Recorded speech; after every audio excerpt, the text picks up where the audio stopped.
Good morning mga kalola. Andito na naman po ang inyong Lola Ami.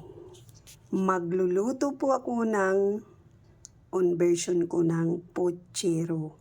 Pork pochero po. Ito ang aking mga sangkap ay bawang, sibuyas, ito pork cubes. Meron na din ako dito patatas at carrots.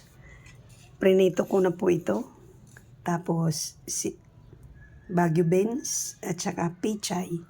Meron din akong saging. Prinito ko na. At kamatis. Ayan na po ang aking pork.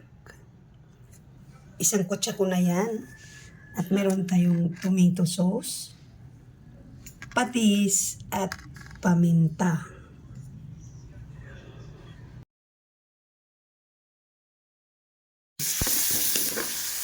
Yung kamatis, sibuyas at bawang.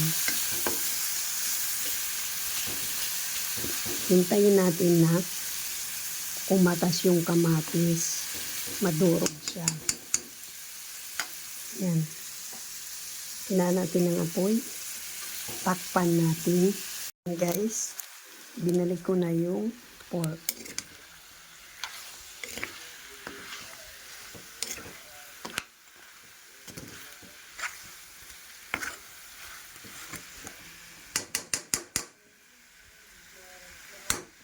Yan muna natin. Ilalagyan natin yan ng tubig.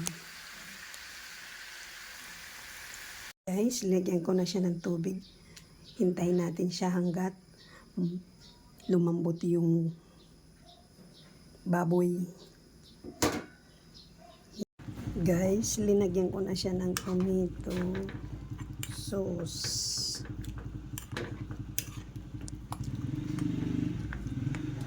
At ilinagay ko na din ang aking patatas at carrots. Ilagay na natin yung konting pichay. Wala kasi tayo cabbage.